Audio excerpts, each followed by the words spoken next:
प्यारे साथियों, स्वागत है बोर्ड यात्रा एजुकेशन में।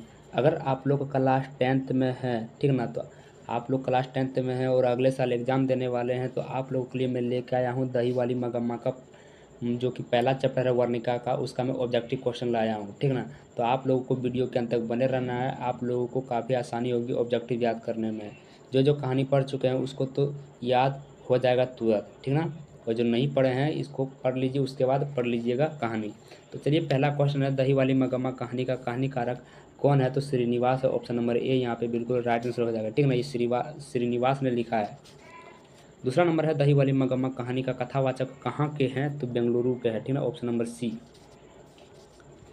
3 नंबर है मगम्मा ने बेटे से अलग होने को कहा आज दोपहर से, शाम से, रात से, सुबह से। तो इसका राइट आंसर हो जाएगा कि मगम्मा ने अपने बेटों को अलग होने को कब कहा था? तो दोपहर से कहा था। ऑप्शन नंबर ए यहाँ पे बिल्कुल राइट आंसर हो जाएगा, ठीक ना। चौथा नंबर है मगम्मा के गांव का नाम क्या था? मगम्मा के गांव का नाम क्या था? तो वेंकटपुर था। ऑप्शन नंबर सी यहाँ पे बिल्कुल राइट आंसर हो जाएगा। पाँचवा नंबर है रंग रप्पा कहाँ का रहने वाला था? रंग रप्पा कहाँ का रहने वाला था? तो वेंकटपुर का ही रहने वाला था, जहाँ से मगम्मा था। ऑप्शन नंबर सी होगा, ठीक ना। रंग रप्पा मगम्मा से कहाँ मिलता है? रंग रप्पा मगम्मा से कहाँ मिलता है? तो 6 का हो जाएगा यहाँ पे राइट आंसर, कुएं के पास, ठीक ना। Option number A. 7वां नंबर है रंगरप्पा कौन था? रंगरप्पा कौन था? व्यापारी था, जुआरी था, वकील था या किसान था? तो यहाँ पे जुआरी होगा। रंगरप्पा जो था वो जुआरी था। मगम्मा के बहू का नाम क्या था? मगम्मा के बहू का नाम क्या था? सविता था, नजम्मा था, कविता था या सावित्री था? तो मगम्मा के बहू का नाम क्या था? नजम्मा था। ऑप्शन नंबर बी यहाँ पे बिल्कुल राइट आंसर हो जाएगा। 9 नंबर है दही वाली मगम्मा कहानी किस भाषा से अनुदित है? दही वाली मगम्मा कहानी किस भाषा से अनुदित है प्यारे साथियों? उड़िया, कन्नड़, तमिल या तेलुगु? तो 9 नंबर का यहाँ पर राइट आंसर हो जाएगा कन्नड़, ठीक ना। Option number B. और 10वीं नंबर है वी आर नारायण ने, ठीक ना, वी आर नारायण ने किस कहानी का अनुवाद किया? वी आर नारायण ने किस कहानी का अनुवाद किया है प्यारे साथियों? तो दही वाली मगम्मा। ऑप्शन नंबर बी यहाँ पे बिल्कुल राइट आंसर हो जाएगा। 11 नंबर है मगम्मा कहाँ की रहने वाली है? मगम्मा कहाँ की रहने वाली है? तो ऑप्शन नंबर हो जाएगा अवलूर के पास किसी गांव की, ठीक ना। अवलूर के पास किसी गांव की। ऑप्शन नंबर ए यहाँ पे बिल्कुल राइट आंसर हो जाएगा। 12 नंबर है सास बहू में झगड़ा क्यों हुआ था? सास बहू में यानी कि मगम्मा और नजम्मा में झगड़ा क्यों हुआ था? तो बच्चे को पीटने के लिए, ठीक ना, बच्चों को पीटने के लिए। ऑप्शन नंबर यही यहाँ पे राइट आंसर हो जाएगा। यानी कि नजम्मा जो है वो अपने बच्चे को पीट रही थी, तो मगम्मा ने मना किया था, इसलिए झगड़ा हो गया था। 14 नंबर है मगम्मा अपना पैसा कहाँ रखना चाहती है? मगम्मा जो है वो अपना पैसा कहाँ रखना चाहती है? तो माँ जी के पास रखना चाहती है। Option number B. 15 नंबर है दही वाली मगम्मा कहानी का प्रमुख पात्र कौन है? दही वाली मगम्मा का कहानी का प्रमुख पात्र कौन है प्यारे साथियों? तो 15 नंबर का राइट आंसर हो जाएगा मगम्मा, जिसके बारे में चर्चा होता है ज़्यादा, उस वही मुख्य पात्र बन जाता है, ठीक ना। Option number B.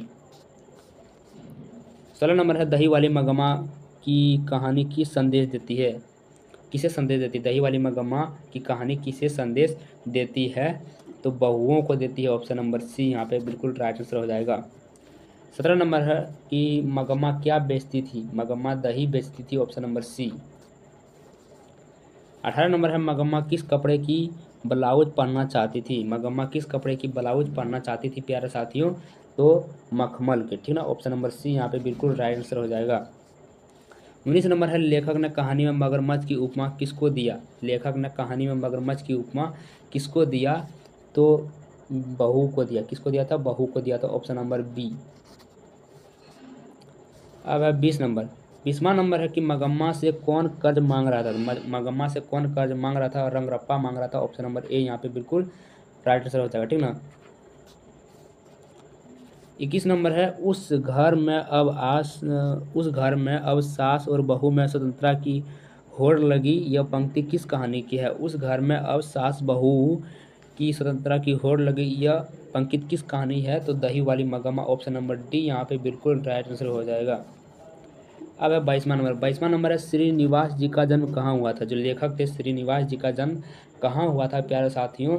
तो 6 जून 1891 ईस्वी में हुआ था। कब हुआ था? 6 जून 1891 ईस्वी में। 13 नंबर है अमराई का कुआं कहाँ है। अमराई का कुआं कहाँ है प्यारे साथियों, तो रास्ते में। अमराई का कुआं रास्ते में। ऑप्शन नंबर सी हो जाएगा बिल्कुल राइट आंसर।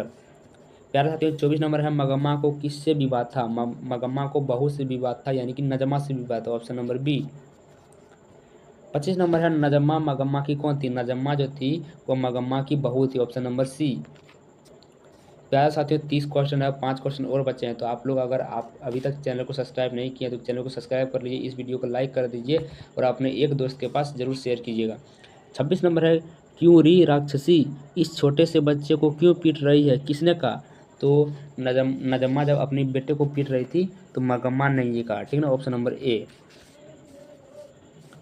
27 नंबर है दही वाली मगम्मा किस भाषा की कहानी है। दही वाली मगम्मा किस भाषा की कहानी है प्यारे साथियों, तो कन्नड़ भाषा की कहानी। Option number D. 28 नंबर है मगम्मा मिठाई किसके लिए ले जा रही थी प्यारे साथियों, तो पोतों के लिए ले जा रही थी, पोता के लिए। ऑप्शन नंबर ए।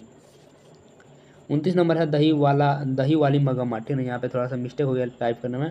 दही वाली मगम्मा शीर्षक पाठ में बहू ने सास से समझौता क्यों कर लिया, तो डर से कर लिया था, ठीक ना। बाद में सास बहू ने समझौता कर लिया था आपस में।